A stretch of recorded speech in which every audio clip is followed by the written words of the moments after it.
हम्म। Hello everyone. तो आज हमारे शो पर है एक बहुत ही गॉर्जियस, ब्यूटीफुल और एस्पायरिंग एक्ट्रेस अश्मीत कौर जी। तो ये अभी एक एक्टिंग की दुनिया में स्ट्रगल कर रही हैं और इनके अंदर बहुत सारे टैलेंट्स हैं, जैसे कि पोइट्री हो और एक्टिंग तो खैर है ही। और इसके साथ साथ इन्हें स्पिरिचुअलिटी में भी रुचि है और ये काफ़ी रिलीजियस भी हैं। तो अश्मीत, आपका बहुत बहुत स्वागत है हमारे शो पर। Thank you sir. Thank you so much. या यू मोस्ट वेलकम। तो अश्मीत, जो हमारे दर्शक हैं वो बेशक आपके बारे में जानना चाहेंगे, तो आप क्या एक क्विक और ब्रीफ इंट्रोडक्शन देना चाहेंगे हमारे दर्शकों को? हाँ जी सर, श्योर। बेसिकली लाइक मैं पहले जलंधर से थी, Punjab. Then I move to Rajasthan, तो मेरी सारी फैमिली राजस्थान श्री गंगानगर से है। श्री ठीक है। गंगानगर से again I move to Punjab, is in Punjabi industry. पहले मैंने इंडस्ट्री में काम किया है as a costume designer. Then I move to Noida for the acting course, and then I move to again Rajasthan, and then I move to Mumbai. तो अभी मैं मुंबई से हूँ। ओके, तो अश्मीत, आपने जैसा बताया कि आप जी। जलंधर से होके आप अभी मुंबई में, और आप काफ़ी यंग भी लग रहे हो। तो इतनी कम उम्र में आपने लाइक काफ़ी कुछ देखा है अपने स्ट्रगलिंग एरा में। तो जैसा आपने बताया कि आप जलंधर से हो, तो एक जलंधर की एक रूरल लड़की के लिए लाइक कितना डिफिकल्ट होता है एक्टिंग जैसे फील्ड में अपना करियर बनाना और मुंबई में आके एक काम खोजना? सर, डिफिकल्ट अगर हम बोले हद से ज्यादा होता है। सबसे पहले तो परमिशन। लाइक तुम कुछ करना भी चाहते हो तो तुम्हें सिर्फ माँ बाप से नहीं, तुम्हें अपने पूरे आसपास के एरिया से परमिशन लेनी पड़ेगी। मेरा मेन सारा मेरा ग्रोथ हुआ है श्रीगंगा, राजस्थान में। वहां पे श्रीगंगानगर में, हाँ ठीक है, वहां की और यहाँ की सोच बहुत अलग है इंडस्ट्री की, कहीं ना कहीं।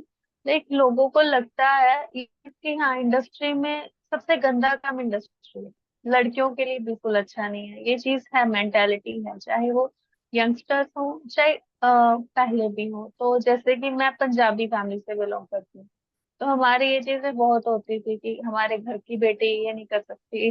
तो होता है ये चीज। धीरे धीरे इट्स लाइक इसमें मेरे सपोर्टिव मेरे पापा हैं। उनके अलावा बोलूँ तो कोई भी सपोर्टिव नहीं है, बट हाँ, जहाँ पे वो खड़े हैं तो फिर कोई क्या ही रोके। बस एक बार समझाना था। Then I just move to, और साथ में मेरा ये था कि हाँ, आप स्टडी नहीं छोड़ोगे। तो फिर इसलिए मैंने स्टडी मेरी कंप्लीटली कंटिन्यू की थी। Then I move to. और ऑब्वियसली बात है, कमेंट्स आपको सुनने ही पड़ेंगे अगर आप आ गए हो। लाइक हमारे अभी क्या है, मेरी family it's like half farmer है और हाफ जॉब है। तो उनको क्या लगता है कि लड़की या तो पढ़े, 10-12 की शादी करो और सेटल हो जाओ। सेटलमेंट का मतलब ये है कि शादी की एक अच्छे खासे बंदे से, हाँ, उसको जरूर 10-12 लाख का हम भेज दे देंगे, बट वो सेटल है, वो लड़की सेटल हो गई है। कि हाँ, उसके बच्चे हो गए हैं, वो घर पे चूल्हा चौका कर रही है, वो सेटल है। अगर वो खुद कमा रही है, बाहर घूम रही है, जब तक वो बाहर है वो सेटल नहीं है। ये चीज की मेंटेलिटी है। और दूसरा है कि आप अगर को खुद कुछ करना ही है तो आप सरकारी नौकरी करो। जैसे I was into teaching, तो हाँ, तो एक मैंने जॉब भी छोड़ी है मेरी। तो ये चीज भी बहुत आया था कि नहीं, या तो जॉब करो कि अगर कुछ करना है, नहीं तो एज यूजुअल पढ़ो और घर जाओ। तो तब हुआ था काफी, एक बार तो बहुत ज्यादा हो गया था। लेकिन धीरे धीरे पापा ने समझा, बिकॉज ही ऑल्सो नो कि एक बार एक स्टेज ऐसा आया था कि जहाँ पर उस समय कोई था नहीं साथ में। लाइक आई एंड माई पापा, हम दोनों ही थे। और उस समय उन्होंने भी ये चीज फेस की थी, जैसे कि टोकने के लिए हर कोई आगे हो जाता है, बट हाँ, when you are into work, उस समय कोई नहीं होता। तो ये चीज है। Like first I was into sports also. तो स्पोर्ट्स में क्या होते हैं, शॉर्ट्स पहने जाते हैं। तो I was into a national player, I was a national player in badminton. तो मेरे शॉर्ट्स के कारण मुझे वहां रोका गया था कि नहीं नहीं, हमारे घर में ऐसे ऐसे कपड़े नहीं पहने जाते, तो छोड़ ही दो। ये चीज हुआ है। फिर उसके बाद एमबीबीएस का था, आई वाज इनटू डॉक्टर्स। तो वहां से भी ये चीज हुई कि नहीं, मना कर दिया था कि नहीं, इतना दूर नहीं भेज सकते, कि आप यहीं पे टीचिंग का कर लो, यहीं पे जॉब करो। बट फिर जब देखा कि हर बात पे नहीं, खुद का कुछ नहीं कर रहे, बस हर किसी की सुन रहे हो, बट हाँ जब जरूरत है तब वो उनमें से कोई भी नहीं है। Then I move to it कि जो करना है बस अब तो करना ही है, चाहे जो बोलना है, जिसको जो सोचना है सोचो। बहुत बहुत शुक्रिया अश्मीत अपना ये डिटेल इंट्रोडक्शन देने के लिए। और इससे हमें पता चलता है कि ये जो फिल्मी दुनिया है या फिर टेलीविजन एक्टर्स या फिल्मी सितारों की जो दुनिया है, वो भले ही जितनी भी ग्लैमरस नज़र आए, बट जो असली हकीकत होती है उनके और जिस तरह के स्ट्रगल से हमारे एक्टर्स और एक्ट्रेसेस को गुजरना पड़ता है, स्पेशली लड़कियों को, वो शायद होता एक है। ऐसा जोन है जो कि सबसे बड़े शायद बड़ा पता नहीं स्ट्रगल होता। इसमें कहीं ना कहीं आ जाता है खुद के लिए, लाइक खुद की ही इंसल्ट ये डेली देखोगे। चाहे आपने whether you are going a very good, अभी यहाँ पे पता है क्या है, इसलिए कि अगर आप बहुत डिसेंट काम भी कर रहे हो ना, चाहे आप एक छोटा सा रोल, एक अच्छा रोल कर रहे हो बहुत डिसेंसी का, तो पीछे आप बिल्कुल स्ट्रेट फॉरवर्डली हो, आपने कुछ भी उल्टा सीधा नहीं करा, बट माइंडसेट क्या चलेगी, डायरेक्टर के साथ कितनी बार सोई, प्रोड्यूसर के साथ कितनी बार सोई। ये चीज होती है। लड़की ऑडिशंस दे रही है, कोई भी, इसलिए कि आप ऑडिशन दे रहे हो ना, नहीं ऑडिशन रिक्वायर्ड नहीं है, सबकी मेंटालिटी में क्या होगा, ऑडिशन ऑडिशन से काम नहीं मिला होगा, ऐसे। और अगर आप काम मिल भी गया है तो यहाँ पे क्या बोलेंगे, नहीं ऐसे मिला, लाइक तुम तो लकी हो, तुम तो दिखने में सुंदर हो, तुम्हारी पर्सनैलिटी अच्छी तो तुम्हें काम मिल रहा है। I was like no. यहाँ पे भी अगर मैं मुंबई में भी ये चीज बोलूँ ना, तो person who are just roaming here, तो मुझे अभी मुंबई में आए ज्यादा टाइम नहीं हुआ है, बट हाँ मैं आते ही यहाँ पे काम पकड़ने लग गई थी। तो मुझे यहाँ पे बहुत लोग ऐसे मिलते हैं जो सालों साल से यहीं पर बैठे हैं। तो उनका ये चीज का पॉइंटिंग होता है कि यार हमें तो 3 साल हो गए, जो 3 साल में नहीं करा तो 3 महीने में कर गई, तू तो लकी है, तेरी शक्ल अच्छी है तो तुझे मिल रहा है, तेरी हाइट अच्छी है तो तुझे मिल रहा है। लेकिन नो डूड, मैं आपकी तरह बाहर के गलियों में चले नहीं उड़ा रही, मैं प्रोडक्शंस में जा रही हूँ, ऑडिशन दे रही हूँ, या मैं यहाँ पे कहीं भी कुछ भी वेस्ट ऑफ टाइम नहीं कर रही। सबसे पहले कीमती भी अगर हम बोले तो हमारा टाइम है, हम उसको कैसे यूटिलाइज करते हैं उस चीज पे आता है। तो अगर इस चीज का बोले ना, माइंडसेट यहाँ पे भी एक है, दोनों चीज का अलग माइंडसेट है। वहां पे माइंडसेट ये आ जाता है कि नहीं नहीं, है ही गंदा, इधर क्या अगर मिला है तो लग गया, विल काउंट योर जर्नी। और सोशल मीडिया का तो ऐसे है, एक आर्टिस्ट की लाइफ ही ऐसे है, वो सोशल मीडिया पर उसको दिखाना ही पड़ेगा कि उसकी लाइफ बहुत हैप्पी है। पर्सनली चाहे उसका डाइट का कुछ भी, हर एक चीज की उसकी बैंड बजी हो, नींद का हमारा ऐसा रहता है कि अगर आप शूट कर रहे हो ना, मेरे साथ भी बाकी उस टाइम हमें नींद मिलती है 2 से 3 घंटे, इतनी ही सो पाते हैं, क्योंकि सुबह से लेकर तुम्हारा कॉल टाइम शुरू होता है एंड वहां पे सारा दिन, and you have to do other work also. अगर एक साथ तुमने 2 शूट्स पकड़ लिए फिर तो तुम भूल जाओ कि कुछ भी मैनेज होगा, बस इतना है कि तुम्हारी नींद ये सब चीजें छोड़नी ही पड़ेंगी। बहुत मैंने देखा है सेट पे बैठे बैठे सो रहे होते हैं, बिकॉज दिनों की इतना ही टाइम है, वो चीज हमें मैनेज करनी पड़ेगी। बट हाँ, सोशल मीडिया पे हम ये चीज नहीं दिखा सकते, वहां पे फोटोज डल रही हैं, पोस्ट चल रही हैं कि हाँ अभी एट अ टाइम कहाँ घूम रहे हैं, अभी शिमला गए हैं, अभी मनाली गए, तो उनको लगता है कि बड़ी हैप्पी लाइफ है। नो डू, ऐसा कुछ नहीं होता। हम्म। अश्मीत, वाकई आपने जो जानकारियां साझा की हैं, बेशक दर्शक इन बातों को जान के, बहुत सारे दर्शक ऐसे होंगे जो कि शॉक्ड हो जाएंगे, क्योंकि उन्हें लगता है कि ये जो ग्लैमरस बहुत ही ग्लैमरस लाइफ होती होगी टीवी एक्टर्स की, और जितने भी लोग फैशन वर्ल्ड से जुड़े हुए हैं। बट ये जो आपने एक डिटेल्स शेयर किए हैं, और स्पेशली लड़कियों के लिए मैंने पहले भी कहा, क्योंकि जैसा आपने बताया कि या तो लोग ये समझते हैं कि कॉम्प्रोमाइज़ किया होगा, या फिर लोग समझते हैं कि हाँ। सिर्फ और सिर्फ ब्यूटी के बेसिस पे काम मिल रहा है। अच्छी दिखती है तो। बस, तो टैलेंट को हम्म। रिकॉग्नाइज बहुत कम लोग कर पाते हैं। तो ये तो खैर आपके एक एक्टिंग स्ट्रगल और आपका एक ब्रीफ इंट्रोडक्शन हो गया। आप जी। स्पिरिचुअलिटी में भी काफ़ी रुचि रखती हैं, आप वैसे बाय रिलीजन आप सिख हाँ। हैं, और साथ में हनुमान जी जी जी। की आप बहुत बड़ी भक्त हैं।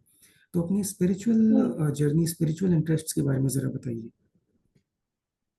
स्पिरिचुअल इंटरेस्ट लाइक अगर सिक्खी के ऊपर बोल तो वो मेरा शुरू से ही रहा है, मेरी फैमिली पूरी स्पिरिचुअल है, हमारे पाठ करना, पाठ अभी मेरा यहाँ भी होता है, लाइक सुबह पाठ तो शाम को, उस हमारा शुरू से ही रहा है। तो सिक्खी में मेरा इंटरेस्ट शुरू से ही था, डेली हमारा गुरुद्वारे में डेली नहीं जाती थी, बट हाँ ऐसा है कि घर में पाठ होना जरूरी था। और मैं रिलैक्सेशन ढूंढती हूँ। तो इट्स लाइक यहाँ पे भी है, बहुत लोग स्पिरिचुअली, हमारी एक्चुअली एक एज, मैं ये मानती हूँ कि जो एज है ना, टीनेज की, लाइक 20 के आसपास की जो तुम्हारी एज रहती है, उसमें या तो इंसान पूरा आस्तिक हो जाता है या पूरा नास्तिक हो जाता है। नास्तिक लाइक सब कुछ गलत है, आस्तिक है कि हाँ ठीक है। और अभी मैं एग्जांपल ही, हनुमान जी का मेरा डिफरेंट वे, हनुमान जी को मैंने खुद चूज किया था। Like there was a stage, एक स्टेज ऐसा आया था कि तब माइंड बहुत ज्यादा स्टक आउट हो गया था, कि लाइक होता है कुछ आसपास नहीं है, कुछ आंसर भी नहीं मिल रहे थे, तो बस खुद को अवॉइड करना था, थोड़ा हार्ट ब्रेक भी था, तो मैं बस डाइवर्ट करती थी खुद को। अब उसमें डाइवर्जेशन का होता है, बहुत लोग ऐसे हैं कि नशे में पड़ जाते हैं, ये चीज होती है कि रिलेशनशिप चाहिए कैसे ना कैसे।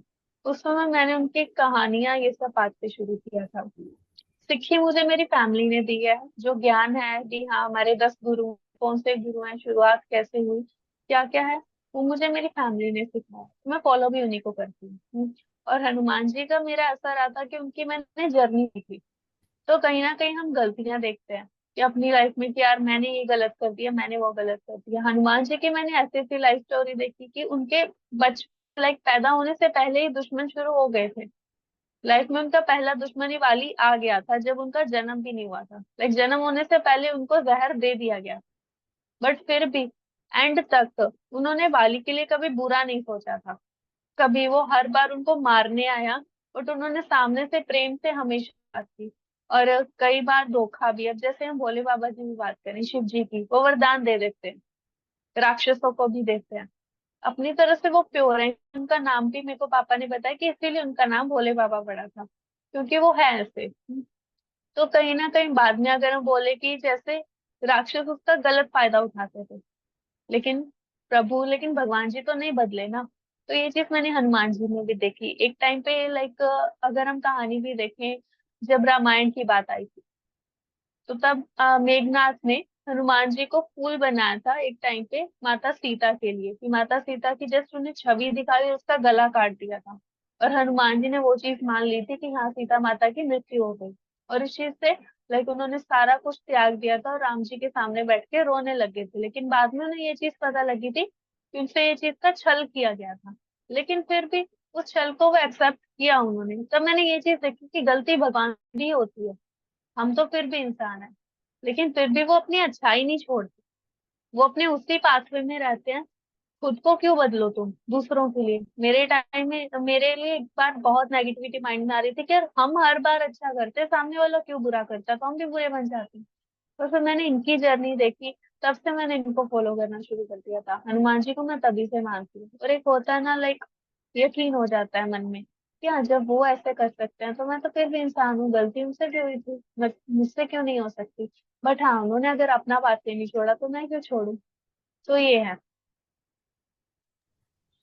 बहुत ही और इंटरेस्टिंग। सिक्की में तो स्पिरिचुअली हमारा रहा ही है शुरू से ही, पाठ करना। और पापा ने लाइक हमारे घर पे भी ऐसा नहीं था कि नहीं तुम सिर्फ गुरुद्वारे को मानो। सिक्खी एक प्रॉपर धर्म नहीं है, पहली बात है। सिक्खी को बाद में बोला गया है, सिक्खी का एनहांसमेंट ही इसीलिए हुआ था जब डिस्क्रिमिनेशन ना हो। गुरु नानक देव जी पहले गुरु थे सिक्खी में। तो उस समय क्या हुआ था, गुरु नानक देव जी खुद खत्री थे, हिंदू थे वो। तो तब उन्होंने देखा कि जाति पाति का बहुत डिफरेंस होता था हिंदू धर्म में। तब उन्होंने इस डिफरेंस को खत्म करने के लिए एक यूनियन बनाई थी, वो थी सिक्खी, जिसके अंदर कोई जात पात नहीं है, कोई भेदभाव नहीं है, सब आगे। और लंगर भी इसीलिए शुरू हुआ था क्योंकि लंगर में कोई भी जाति का बंदा है, चाहे वो बिलियनर है, चाहे जिसकी जेब में 1 रुपया नहीं, चाहे भिखारी है, दोनों एक जगह पे बैठ के खाना खा सकते हैं और सेम ही खाना मिलेगा। ये चीज थी। अभी भी अगर हम गुरुद्वारे में जाते हैं, लंगर देखते हैं, तो वहां पे ये चीज होती है, पहले लंगर खाते हैं फिर अंदर माथा टेक के आते हैं, वो इसीलिए यूनिटी दिखाई जाती है। तो सिक्खी थी ही एक यूनिटी, अभी बहुत लोगों ने आगे बना दिया है, बट रियलिटी सिक्खी की ये थी कि प्रॉपर धर्म नहीं था। और अगर हम गुरबाणी भी पढ़ते हैं, तो मेन उनमें दया भोले बाबा को जाता है, शिव जी को, तू ही ब्रह्म, तू ही गुरु, तू ही पिता दे, ये सभी चीजें। और गुरु नानक देव जी को बहुत लोग भगवान समझते हैं, बट वो एक संत थे, उन्होंने कभी आज तक खुद को भगवान बोला ही नहीं। वो एक संत थे, एक दूत थे जो असली राह पे दिखाने आए। ये आपने बहुत ही इंटरेस्टिंग एक डिस्क्रिप्शन दिया है, और सिखिज्म के बारे में भी जो आपने डिटेल्स बताई, क्योंकि सिखिज्म भी इंडिया में एक माइनॉरिटी है एक्चुअली। तो बहुत सारे लोगों को हाँ इसके बारे में शायद जानकारी नहीं हो, जैसा आपने बताया कि गुरु नानक देव भी एक संत थे, प्लस सिखिज्म एक्चुअली एक कम्युनिटी थी। तो ये जी। जानकारी जो भी दर्शकों को पता चलेगी उन्हें काफ़ी रोचक लगेगी, जाहिर सी बात है। एक बार हम फिर से जो हमारा जो पिछला सवाल था वहीं पे हम जाना चाहेंगे। आपने एक और एक बहुत ही अनफॉर्चुनेट एक बात बताई कि लोगों का क्या माइंडसेट होता है अगर कोई लड़की सफलता हासिल करती है। तो देखिए, ये तो हाँ एक आप कह सकते हैं कि लोगों का माइंडसेट तो है, चलिए। और जाहिर सी बात है कि ये पूरी तरह ना तो सच है, बट मेरा सवाल आपसे ये है कि क्या ये पूरी तरह से झूठ है? क्या इसमें थोड़ी सी भी सच्चाई है? जो एक कॉम्प्रोमाइज सच्चाई रिलेटेड है जो इसमें। क्वेश्चन था, तो क्या ऐसा वाकई में होता है? क्या ऐसा वाकई में एक्टर्स को, एक्ट्रेसेस को करना पड़ता है आगे बढ़ने के लिए करियर में? सच्चाई है इसमें, जिसमें पेशेंस नहीं है पहला तो। अगर शॉर्टकट इसीलिए बोला जाता है, अगर आपके अंदर पेशेंस नहीं है, आपको काम एकदम से चाहिए, तो ऑब्वियस सी बात है, लाइक हर एक इंसान सीखता है, धीरे धीरे सीखता है। और ये सारी डिमांड्स नई लड़कियों के पास आती ही आती है।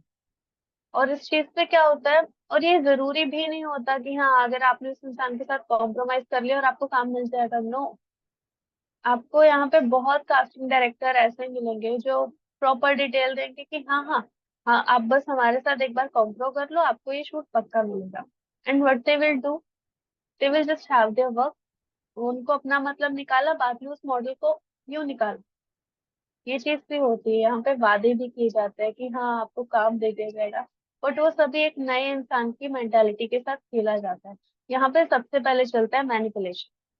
जब एक नया इंसान आता है ना, तो उसको आते ही ये चीज बोल दी जाती है, अरे तू तो लीड मटेरियल है, तू छोटे मोटे काम क्यों करेगा? अगर तुमने छोटे मोटे काम करे तो तू तो अपना फेस कॉमन कर देगा, फिर तेरे को कोई लीड में कभी लेगा ही नहीं। और दूसरा यहाँ पे बोला जाता है कि इधर तो काम कनेक्शन के लिए, कनेक्शन से होता है, कोई कोई भी तुम्हारा काम फ्री में नहीं करेगा। चीज रहती है माइंड में सबके, ये चलता है यार तुम्हारे कनेक्शन नहीं है, उसके अच्छे कनेक्शन है, उसको तो काम मिला, तेरे नहीं है तुझे कैसे मिलेगा? अब कनेक्शन या तो तुम खुद बनाओ, कैसे बनाओ? डायरेक्टर के साथ कॉम्प्रो करके। सिंपल, ये मेंटेलिटी खेली जाती है। अब इसके ऊपर है सामने वाले का, आर्टिस्ट का, कि वो कैसे दिमाग लगा रहा है। अगर उसको लग रहा है, वो आते ही ये चीज सोच के ही आया है कि मुझे आते ही हीरो बनना है, हीरोइन बनना है, देन ही और शी विल गो। यहाँ पे लड़कियां, लड़के और लड़कियां दोनों ही सेफ नहीं है, ये चीज मैं बोलूंगी। लड़कों के साथ भी ऐसा होता है, बहुत होता है। लड़कों के साथ भी हद से ज्यादा ही होता है, जितना मैंने अभी तक मेरे फ्रेंड्स से देखा है। तो ये चीज का रहता है कि अगर आपने आते ही ये चीज सोच लिया है कि नहीं हम तो आते हीरो हीरोइन टॉप स्टार बन ही जाएंगे, तब आप इस दलदल में फंसे। तब आपका क्या होगा, कास्टिंग डायरेक्टर्स आपको बुलाएंगे, आपका यूज करेंगे और फिर आपसे पूछेंगे भी नहीं, आपको फेंक के चले गए। ये चीज होती है। और काम हमेशा मैं मानती हूँ टैलेंट से मिलता है, सबसे पहले पेशेंस होना चाहिए। जब तक आपके मन में पेशेंस है, आपको काम मिल जाएगा। आप खुद को कैपेबल करो, खुद को आप इतना स्ट्रांग बनाओ जितनी आपकी करिकुलर एक्टिविटीज है। अगर हम बोले ठीक है, ये चीज आती भी है कि हाँ उसके कनेक्शन है, उसको काम जल्दी मिला। अब जैसे एक इंसान है, उसके अंदर करिकुलर एक्टिविटीज तो है, जैसे मैं मेरी बात करूँ तो मैं मार्शल आर्ट्स में भी।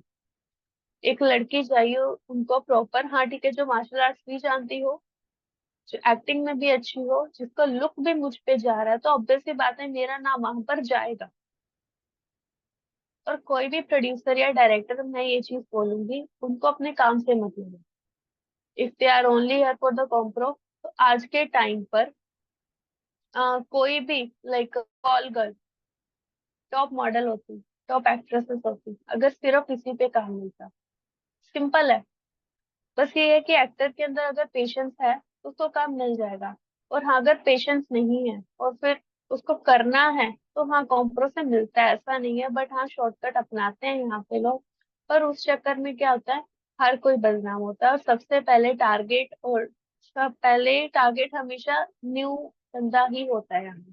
कोई नया आता है तो उसके माइंड में ये चीजें बिठाई जाती हैं। मैं यहाँ पे शुरू शुरू में आई थी, मेरे माइंड में बहुत चीजें ऐसी आई हैं। लड़कियां बॉयफ्रेंड्स बनाती हैं, फिर उनके साथ तो कुछ करती हैं बट वो अपने करियर के साथ कुछ नहीं करती, फिर ये डायलॉग बोला जाता है कि आप अपने करियर को अपना बॉयफ्रेंड बना लो। ये चीज होता है, बस माइंड के साथ खेल लो। फिर सामने वाले को दिखाई देगा कि वो तुम्हें काम क्यों देगा, तुमने उसके लिए क्या किया। भाई हम अपना टैलेंट दे रहे हैं, जब तक ये माइंड में नहीं आएगा कि तुम इतना टैलेंटेड हो कि तुम उसकी मूवी बॉक्स ऑफिस तक कर सकते हो, तब तक तुम्हारे ऊपर क्वेश्चन उठेंगे। यहाँ पे क्या है, इंडस्ट्री में मैं मानती हूँ 100% लोग हैं जिसमें 95% आर्टिस्ट नहीं है। 95% को घर बैठ के काम चाहिए, दूसरा शॉर्टकट से काम चाहिए।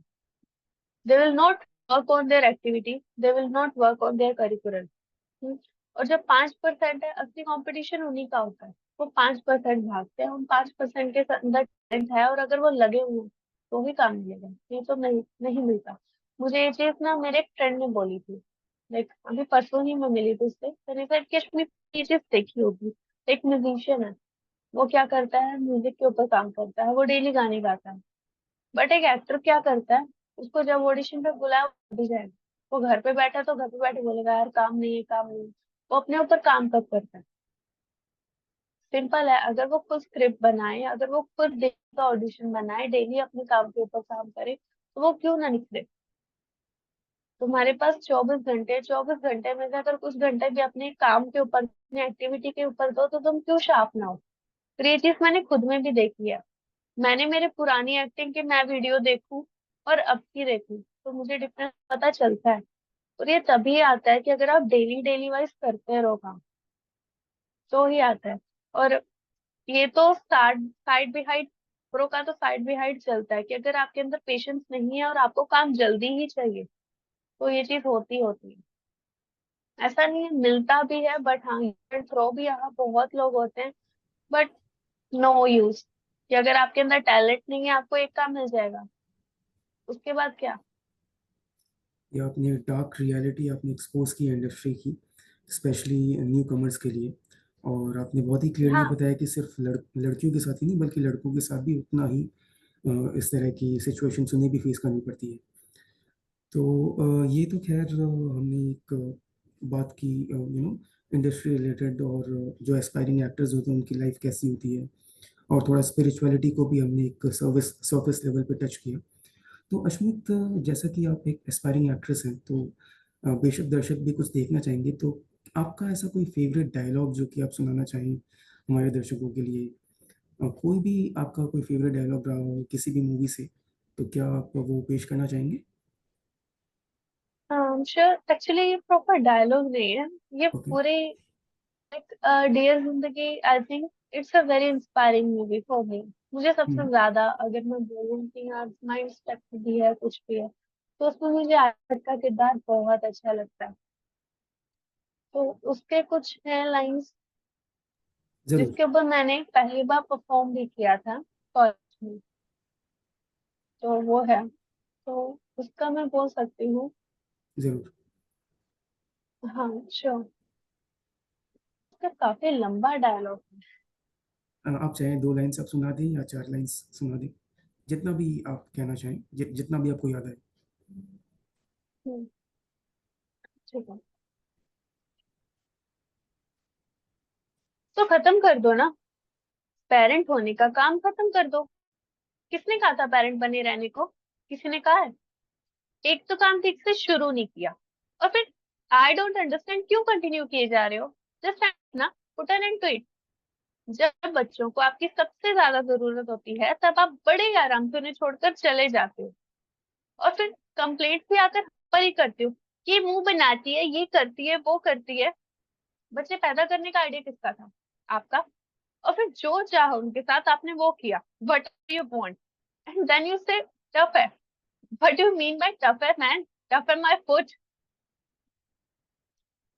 How could you just abandon me? हाँ, मुझे छोड़कर चले कैसे गए थे? और फिर वापस भी इसीलिए आए because I failed in the second standard. हाँ, बाप रे, इतनी शर्म की बात थी आपके लिए कि आप ऑन द वे वापस आ गए और मुझे नैनी और पैपी से दूर कर दिया, जस्ट बिकॉज ऑफ फेल। क्योंकि मैं नहीं पढ़ना चाहती थी, बात खत्म। अब इस पे भी ओवर रिएक्ट करने की जरूरत क्या थी? पर आपने की? हम्म। बहुत अच्छा लगा अश्मित। और आपका जो एक्टिंग स्किल है, आपका एक्टिंग टैलेंट जो है, प्लस आपकी जो पकड़ है डायलॉग्स पे, और जिस तरह से आपने एक्सप्रेशंस होल्ड किए, वो वाकई काबिल तारीफ था। तो इसके सिवा लाइक आपके और क्या शौक है? Like do you have interest in singing, poetry और मिमिक्री? ऐसा कुछ भी आप शौक रखते हो? हाँ, मुझे सिंगिंग का शौक है, पोइट्री का भी शौक है। पोइट्री मैं करती रहती हूँ, लाइक जब फ्री होते हैं, माइंड में कुछ चल रही होती है बातें। मेरा एक्चुअली मेन क्या रहता है, मैं खुद नहीं, मैं ज्यादा नहीं बताती कभी भी किसी को। तो मैं क्या करती हूँ, मैं लिखती रहती हूँ। और अगर कुछ ऐसा लिखा है जिसपे गुस्सा है, तो मैं क्या करती हूँ, लिखूंगी फिर उसको जला दूंगी। सुकून मिल जाता है इस चीज से, क्योंकि ये चीज बोलो ना, यहाँ पर मैं एक चीज मानती हूँ कि अगर आपने अपने दिल की बात खुद तक नहीं रखी, तो आप कैसे एक्सपेक्ट कर सकते हो सामने वाले से कि वो आपके सीक्रेट आपके पास रखेंगे? नहीं, अगर आप खुद अपने सीक्रेट नहीं संभाल सकते। तो मैं अपनी लाइफ की कोई भी बात होती है लिखती हूँ, तो उसी में से कुछ ना कुछ निकल के पोइट्री भी कई बार बन जाती है। उसके साथ साथ सिंगिंग का शौक है मुझे, गाना गाती हूँ, डांस का भी शौक है, तो मुझे ट्रैवलिंग पसंद है, और लाइक रीडिंग मुझे बहुत पसंद है। तो अश्मित, आपने जैसे बता ही दिया, तो हम आपको इस तरह तो जाने देंगे नहीं। तो आपको ज़रूर हमारे दर्शकों के लिए या तो कुछ सिंगिंग या कुछ पोइट्री आप सुनाना चाहिए अगर। ओके। पोइट्री मैं बता सकती हूँ, थोड़ी ज़रूर। छोटी। हम्म। हाँ, sure। जब किसी को चाहो तो ये मत सोचो कि वो भी तुम्हें चाहे। जब किसी को चाहो तो ये मत सोचो कि वो भी तुम्हें चाहे। कोशिश करो कि तुम्हारी चाहत ऐसी हो। कोशिश करो कि तुम्हारी चाहत ऐसी हो कि उसे तुम्हारे सिवा किसी और की चाहत पसंद ही ना आए। हम्म। बहुत बढ़िया अश्मित। तो बहुत ही जैसा हम हमारे दर्शक देख सकते हैं कि काफ़ी वर्सेटाइल और काफ़ी मल्टी टैलेंटेड है आप। ना ना कि सिर्फ एक्टिंग, बल्कि पोइट्री, सिंगिंग का भी अपनी सभी फील्ड्स में आपकी बहुत ज़्यादा रुचि है। और इसके साथ साथ आपने जो एक डार्क रियलिटी एक्सपोज की है एक्टिंग इंडस्ट्री के बारे में, वो जानकर भी हमारे दर्शक कुछ तो शौक भी होंगे, और कुछ जो कि इन बातों से वाकिफ हैं, वो भी थोड़ा सा एक मूव जरूर होंगे आपकी बातों को सुनकर। तो हम्म। ये हमारे डिस्कशंस हो गई रिलीजियस एस्पेक्ट्स के बारे में, और आपके एक्टिंग करियर, आपके जो एक्स्ट्रा स्किल्स हैं जैसे पोइट्री, सिंगिंग एक्सेट्रा। आप अभी इस वक्त आप कौन से प्रोजेक्ट्स पे काम कर रही हैं? और अगर दर्शक आपको देखना चाहें तो आपको कौन से शो में, एडवर्टाइजमेंट में या मूवी में देख सकते हैं? वो क्या आप शेयर करना चाहेंगे? अभी लाइक एट अ टाइम तो मैं बोलूँ कि रिसेंटली मैंने अभी एक वेब सीरीज की है, बट हमारा ये रूल रहता है कि जब तक वो प्रॉपरली पॉडकास्ट नहीं हो जाता, हम नहीं रिवील कर सकते, क्योंकि इंडस्ट्री ऐसी है, कब हो जाए किसी को कुछ नहीं पता। तो मेरा ये रहता है कि जब तक मेरा काम सामने आ नहीं जाता एडिटर से पोस्टर, मैं रिवील नहीं करती। तो एक, अगर उसके बाद मैं देखूँ तो मैं सीरियल्स में काम करती हूँ, तो रिसेंटली मैं अभी कंटिन्यूटी ढूंढ रही हूँ। उससे पहले मैंने अनुपमा कर चुकी हूँ, एंड देन इमली किया था। और अभी मेरा है कि एक अच्छा और कंटिन्यूटी कैरेक्टर ढूंढूं। वेब सीरीज जो अभी आने वाली है, एक तो जो मैंने जिसमें एज अ लीड है वो मैं अभी रिवील नहीं करूंगी। उसके अलावा मैंने स्टारडम में काम किया है, आर्यन खान की वेब सीरीज का है। उसमें मैं कर चुकी हूँ एक character as a manager. Okay, okay. तो अश्मीत, बेशक जो भी दर्शक आपको देखेंगे वो आपसे जुड़ना चाहेंगे, तो आपकी अनुमति से हम आपके जो इंस्टा हैंडल्स और यूट्यूब हैंडल्स हैं उसे अपने डिस्क्रिप्शन सेक्शन में ज़रूर ऐड करेंगे, ताकि जो भी दर्शक आपसे जुड़ना जी चाहें, जी। आपको देखना चाहें, वो आपको देख सकेंगे। हाँ जी। तो ये थी हमारी मुलाकात एक एस्पायरिंग एक्ट्रेस, बहुत ही टैलेंटेड, बहुत ही गॉर्जियस अश्मीत कौर के साथ। और अश्मीत, हम उम्मीद करते हैं कि आपसे दोबारा किसी वक्त पे मुलाकात होगी, और दोबारा आपसे श्योर इसी सर। तरह का एक रोचक डिस्कशन करेंगे हम। तो आप अगर और कुछ आप कहना चाहें अगले 1-2 मिनट में, तो आप ज़रूर कह सकते हैं हमारे दर्शकों को। और दिनों में लाइक और कुछ तो मैं सबसे पहले यही करूंगी कि वो करो तुम करना चाहते हो। और अगर डिसाइड कर ही लिया ना, तो बस रुक जाओ। मुझे यहाँ पर ये चीजें बहुत पूछेंगे कि अगर इसमें ना हुआ तो क्या करेगी, तो क्यों नहीं होगा, मुझे पता है मैं कर लूंगी। टाइम जरूर लग सकता है, पेशेंस है मेरे अंदर, तो मैं कर लूंगी, ये चीज मुझे पता है। यहाँ पे बहुत लोग तो ऐसे आते हैं कि माइंडसेट, बस हाँ एक बार देखा। एक्टिंग एक ऐसा है, कुछ लोगों को फेम चाहिए, कुछ लोगों को पैसा चाहिए। वो तुम्हारे ऊपर है कि तुम्हें क्या चाहिए। और हाँ, अगर चाहिए ही तो मत जाओ, फिर मत देखो, फिर अपना बैकग्राउंड वो सारी चीजें भूल जाओ। अब मेरे को पता है, इंडस्ट्री में मैं काम करती हूँ तो मुझे पीछे से गालियां भी पड़ती हैं, अच्छा भी बोलते हैं, बहुत बुरा भी बोलते हैं। मुझे पता है कि मेरा मेन फोकस क्या है, उसी पे ध्यान देना। तो हाँ, अगर अपने मेन फोकस पर ध्यान देगा तो क्यों नहीं होगा, चाहे कोई भी फील्ड है, अगर पकड़ लिया तो छोड़ो मत। फिर चाहे एड़ी चोटी का जोर लग जाए, कुछ भी। और दूसरा, पेशेंस है, मैनिपुलेशन हर एक फील्ड में होता है, कोई भी फील्ड हो मैनिपुलेशन होता है। कि हाँ वो उसका बंदा, वो बच्चा बड़ा था या फिर उसके कनेक्शन अच्छे थे तो उसको काम मिल जाता, नहीं, अगर आप कैपेबल होगे तो आपको काम मिल ही जाएगा। आपको अपने ऊपर काम करना, अपने ऊपर करते रहो काम, ऐसे काम जरूर मिलेगा। बट हाँ, अगर जुट गए हो तो पीछे मत हटो। क्योंकि इधर बहुत लोग से आते हैं कि 2 महीने रहेंगे, मैंने यहाँ देखी है, मेरे खुद के फ्लैट की बात करूँ तो मेरे खुद के फ्लैट की, लाइक, कुछ लड़कियां शिफ्ट होती हैं, कुछ दिन आएंगी, हफ्ते में देखेंगे यार काम नहीं मिला, देन चली जाएंगी। मुझे साल हो गया मैं घर नहीं गई हूँ। मुझे ये चीज बोलेंगे कि हाँ तू जाती, फिर मैं जब तक अच्छा एक प्रॉपर कांटेक्ट नहीं कर लेती नहीं जाऊंगी, क्योंकि अड़ी है। चाहे अब इस चीज को कोई लोग अड़ी भी समझते हैं, कुछ भी, मेरे लिए अड़ी भी है और मेरे को कुछ खुद पे यकीन भी है कि मैं कर लूंगी, तो मैं क्यों जाऊंगा इसे। तो है कि अगर पकड़ लिया तो करो, और अगर नहीं पकड़ा जा रहा तो छोड़ दो, बीच में मत लटको। बीच में लटकना is like wasting your time. और सबसे ज्यादा अगर मैं बोलूँ तो कीमती टाइम है, कुछ भी, टाइम सबसे ज्यादा इम्पोर्टेंट है। पैसा भी कुछ नहीं है, हमें ये नहीं पता आज कल क्या हो जाएगा, पर अगर टाइम के साथ खेलो तो बहुत कुछ होता है। अश्मित, आप वाकई में ना ही सिर्फ एस्पायरिंग एक्ट्रेस हैं, बल्कि आप एक इंस्पायरिंग एक्ट्रेस भी हैं। और जो बातें आपने कही हैं, तो जो भी यंगस्टर्स हैं जो कि एक मुकाम हासिल करना चाहते हैं, कुछ ना कुछ बड़ा करना चाहते हैं ज़िंदगी में, उन्हें वाकई आपसे बहुत इंस्पिरेशन मिलेगी। तो ये थी हमारी मुलाकात एस्पायरिंग एक्ट्रेस अश्मित कौर के साथ। और हमारे अगले एपिसोड में ऐसे ही एक बेहतरीन शख्सियत के साथ हमारी मुलाकात होगी। तब तक के लिए आप सभी का बहुत बहुत शुक्रिया। और आपका भी बहुत बहुत शुक्रिया अश्मित। आपसे उम्मीद करते हैं कि आपसे अच्छा। दोबारा हमारी मुलाकात होगी। हाँ जी, हाँ जी। थैंक्स।